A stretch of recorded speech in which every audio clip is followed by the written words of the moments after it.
Welcome to the Deep Dive. This is where we take your stack of source material, plunge right in, Yeah. and try to find the most fascinating threads. That's exactly it. We get handed notes, maybe excerpts, research whatever you've got. And our job really is to navigate it all with you, figure out what's important, pull out those key insights. And deliver those aha moments. Exactly. Think of us as, I don't know, your personal guides through all this information. And today, we are diving deep into a really compelling collection. Notes, personal observations. It feels like stepping right into a past life, specifically into what gets politely called an unpleasantness at an English manor house. A very polite, very Regency-era term for something, well, much darker, as it turns out. Yeah. The source material we have here is just packed with these sharp, witty observations about society, but also, sudden, shocking drama and layers. So many layers of secrets just simmering under the surface. Totally. So for this deep dive, we're going to navigate these detailed accounts, try to pull out the crucial insights, and piece together not just what happened during this unpleasantness, but really understand the hidden stuff, the surprising connections tying it all together. This is your deep dive, custom tailored for you. Okay, then. Let's unpack this. So our journey, it starts with the narrator's arrival, Scargrave Manor. And right away, we get the context, don't we? We do. You've just done something pretty bold for the time. Refused a marriage proposal. Yeah, Mr. Big Wither. And apparently it was for, what, 20 pounds a year? Which, as the source points out, is barely more than the rent for a small London house. It really highlights, her precarious financial spot. Right. And you feel that pressure, the societal pressure to get secure, especially after this sobering chat about impoverished spinsters. But instead of caving, she's kind of fueled by it, isn't she? Yeah, she's more than ever determined to pursue the publication of my little book. It's not just a hobby, it's independence she's after. And she thinks better to commerce in literature than in matrimony, which is quite a statement. It really is. To marry for mercenary motives is, to me, of all things, the most despicable. It's about autonomy, isn't it? Yeah. Valuing that over just, marrying for money. And she turns up just as Scargrave Manor is buzzing.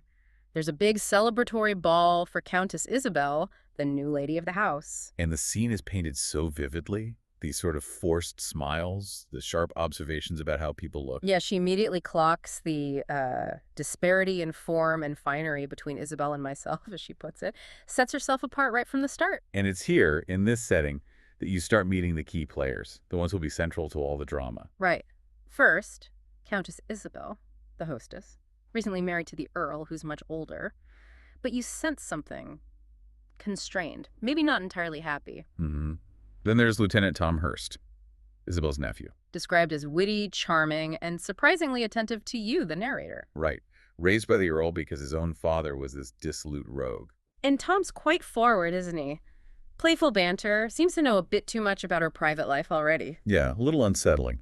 Then there's Viscount Fitzroy Payne, the Earl's nephew, the heir. He's more reserved.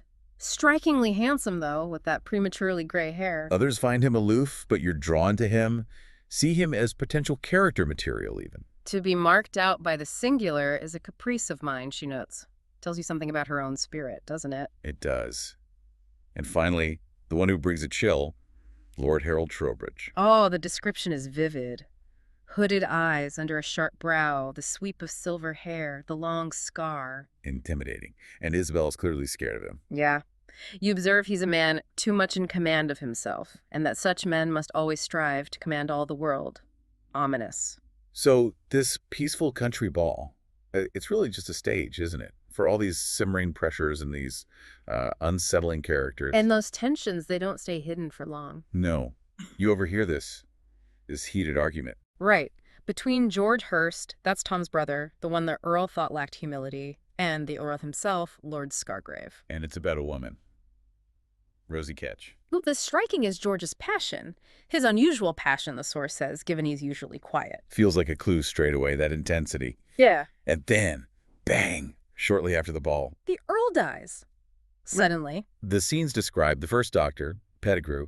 He blames it on indigestion, apoplexy, Yeah. too much rich food and wine. Standard stuff. Oh. But your observation, your insight, it cuts deeper. Yeah, you can't shake that image. The anguished look still stamped in death upon the tortured face. That suspicion just lingers, doesn't it? It does. You see something more, and then the mystery just ramps up with Marguerite, Isabel's maid. She seems terrified. And crucially, you find that note. Yeah. Slipped under a door, penned by Marguerite. And the note itself tells a story, doesn't it? The paper, the ink, the handwriting. Yeah, common paper, cheap ink, poor hand. Suggests someone, not highly educated or wealthy. And language clues. The French word soupçon for suspicion. Right. And referencing the savior, it points strongly to someone French, likely Catholic, and the accusation is blunt. A mistress committed murder. That's explosive. It forces your hand. You tell Isabel they have to bring in Sir William Reynolds, the magistrate, someone you know. Right. Either to squash the rumor or investigate if there's cause. Isabel's hesitant, but she trusts your judgment, which says something about the bond forming between you two. So Sir William starts his investigation, and we get deeper into these complex relationships at Scargrave. And one really stands out, the connection between Isabel and Fitzroy Payne. There's definitely something there. You notice a measure of warmth in Fitzroy's manner towards her, more than just a nephew-in-law. And Isabel confides in you, his concern for your welfare beyond what is usual. She shares that memory, that day at Hampton Court before she married the Earl. So carefree. Recalling the delight in those few hours, it just highlights how miserable she is now. And you gently push her, don't you? To live, not die with Frederick. It shows the real human cost of her situation. Meanwhile, Lord Trowbridge is still hanging around. A constant, unsettling presence. You see him as a nuisance, a dark raven. And he's not subtle about wanting Isabel's property crosswinds. Tries to chat you up, but you see right through it. Yeah, he's just there to wrest crosswinds from Isabel's shaken hands. Clear as day. Then there are the Hearst brothers again. You walk with George. And he opens up about his disappointment. The Earl blocked him from becoming a clergyman. Said he lacked obedience, humility, suffered from pride. And George confesses his devotion to Rosie Ketch. Fierce devotion. While Tom, the other brother, keeps up the flirtation during writing lessons. Seems curiously interested in Sir William, too, and annoyed by Madame Delahoussaye trying to matchmake him with her daughter, Fanny. Right, and the whole Rosie Ketch mystery. It gets way more intense. You visit her sister, Jenny Barlow. And she confirms George's devotion, but then drops this bombshell. The Earl had been hurting Rosie? Strongly implies sexual assault, doesn't it? A really dark turn. And Jenny's pregnant. Gone 3 months now. Another detail that feels important. Then there's Fanny Delahoussaye again. He spot her acting furtively near the paddock shed, sneaking around. Yeah, what was she up to? Plants another seed of doubt about her. And all this tension, this hidden activity, it leads to another massive shock. Marguerite's body. You find her in that paddock shed, hidden under hay. The smell, sickening smell of blood. Awful. But even then, you're focused. You search her body, the bodice specifically, for that note. And you find it. Grim, but necessary. Evidence. Sir William arrives for the second investigation. Murder now. And he has that dry comment, doesn't he, about your apprehension. You alone had nothing to inherit. Oh, a stark reminder of motive. Money. He takes the note, plans to search Fitzroy's and the late Earl's things. He knows that note could point fingers. Next up, the formal coroner's inquest for the Earl's death. Isabel testifies. Says her husband got sick right after drinking claret. And then those awful shouts from the crowd, accusing her of marrying for money, publicly shamed. Then the medical evidence hits hard. Dr. Grant identifies the poison. Barbados nuts. Toxic. And, significantly, they come from the West Indies, Isabel's birthplace. He confirms seeds found among the Earl's things match, meaning someone close had access. Dr. Pettigrew confirms. Fatal dose. Then Lizzie Scratch, a servant, testifies. Says Marguerite claimed the Earl was murdered and that she was killed because she wanted to tell the justice. And Lizzie mentions the locket. Marguerite had a gold locket from her man, who Lizzie now thinks was the new Earl, Fitzroy. Everything points one way. The verdict is devastating. Traumatic. Catastrophic for them. Yeah. The jury finds Isabel guilty of murdering the Earl and Fitzroy Payne guilty of murdering Marguerite. Just wow. And right in the middle of this chaos, Fanny Delahoussaye seeks you out. With a confession of her own, and it's a doozy. Distraught, says she's pregnant, desperate to marry Tom Hearst quickly. Even elope, claims he's wild to get her. But then, the twist, the real reason. Yeah, her real hope If Fitzroy hangs, and Isabel with him, George Hurst inherits the earldom. And he's the one she's long given my heart to. Astounding calculation. Reveals her complete desperation, all tied up in the Hurst brothers' potential fortunes. So Isabel and Fitzroy are locked up, waiting for trial, and your search for the truth, it takes you to London, following these faint clues. Isabel's in despair. She confesses to you. She actually believes Fitzroy is guilty now. That's heartbreaking. She thinks her own feelings, her blind partiality, encouraged him, believes he planned to frame her, but Marguerite's note messed it up. Shows the psychological torture she's under, doesn't it? Totally. Meanwhile, back at Scargrave, Lizzie Scratch adds another piece. She confirms she gave Marguerite's locket. To Tom Hurst's Batman. Ah, so that's who had it after Marguerite. Which leads you to the Hurst brothers' cottage, and George Hurst drops another bombshell about Rosie Ketch. She's pregnant by Fitzroy Pan. Whoa, okay. George explains he placed her with a Mrs. Hammond who turns out to be Fitzroy's old nursemaid, Adie, Rosie's grandmother.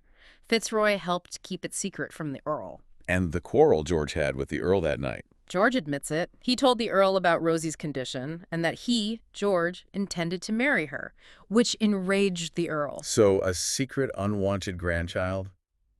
George's defiant loyalty. That's a huge potential motive for the Earl's death right there. Now the focus shifts fully onto Tom Hurst, his life in London. You dig around, ask Colonel Buchanan through your friend Eliza. And you find out Tom's in deep trouble, facing cashierment from the Royal Horse Guards. Which is serious ruin, right? Dismissed in disgrace. Utter disgrace. Because of huge gambling debts and a duel where he killed someone, he's desperate. Financially, socially, completely desperate. Then Tom's Batman Jack Lewis talks.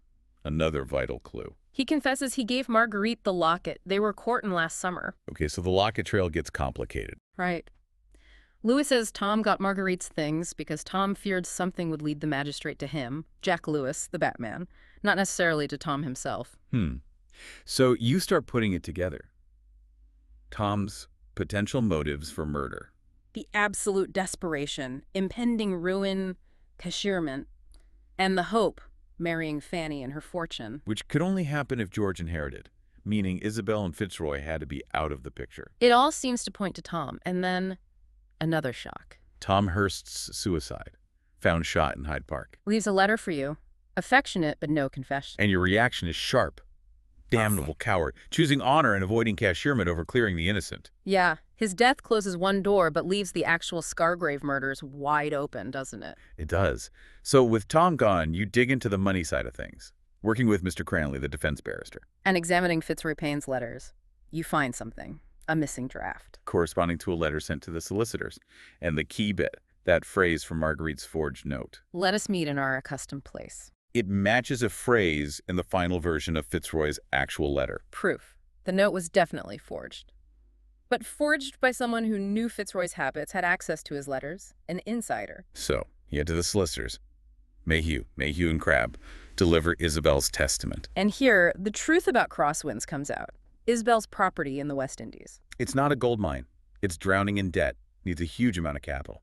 This blows the marrying for money motive out of the water, doesn't it? She inherited a financial nightmare, not a fortune. And then the crucial legal point.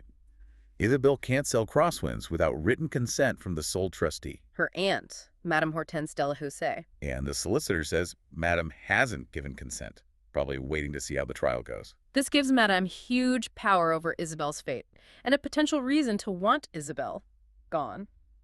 A trustee holds legal power, but here it feels like leverage. Dark leverage. Your brother Henry adds more financial context. Fitzroy's estate.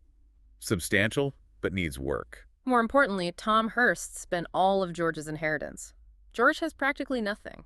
Which underlines just how much George stood to gain if Fitzroy was convicted and he inherited the title. Armed with all this, you confront Madame Delahoussaye about being the trustee, about Isabel's situation. She gets wary, leaves abruptly, suspicious. Very. And you follow her to Wilborough House, Lord Harold Trowbridge's brother's place. You suspect she's meeting Trowbridge there. Now your intuition takes a huge leap.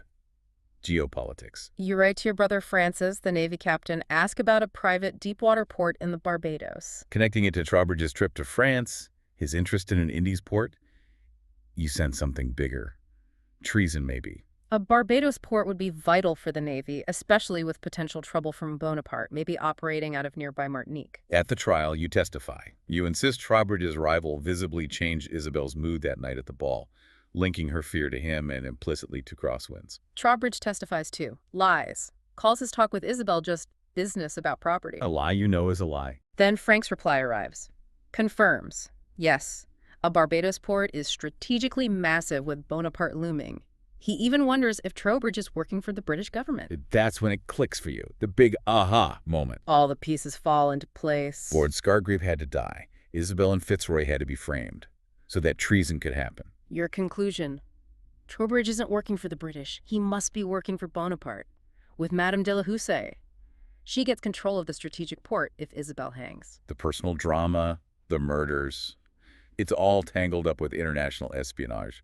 Mind-blowing. And this incredibly complex web, it leads to a terrifying climax. For you, personally. You're in your London room. Madame de la Houssaye attacks you, tries to strangle you. You recognize her footsteps first, the ones you heard at Scargrave, like a ghost.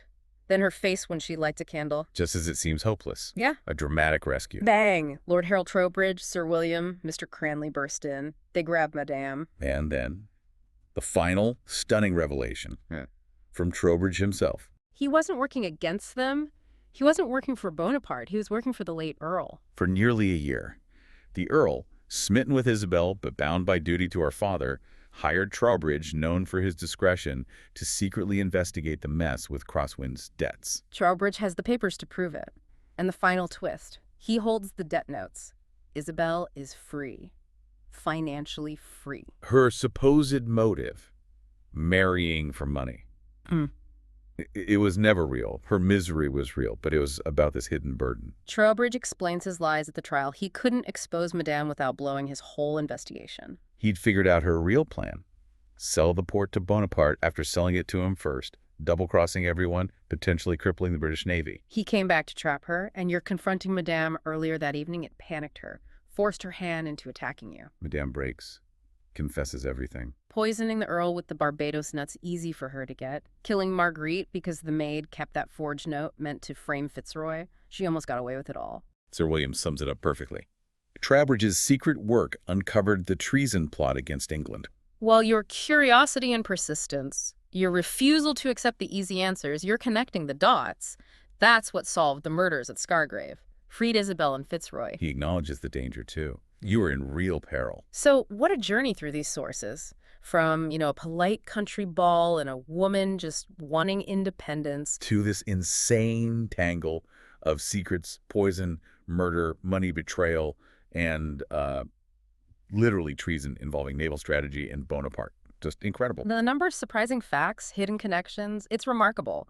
Our narrator, refusing that tiny marriage proposal, ends up being this incredibly effective, if accidental, detective. Right, and who knew about deadly Barbados nuts or a maid's locket causing so much confusion? The quiet devotion of George Hurst, Fanny de la Houssaye's ruthless ambition hidden behind that facade, Trowbridge, the supposed villain, actually working for good. And the proper aunt, Madame de la Houssaye, a murderous traitor.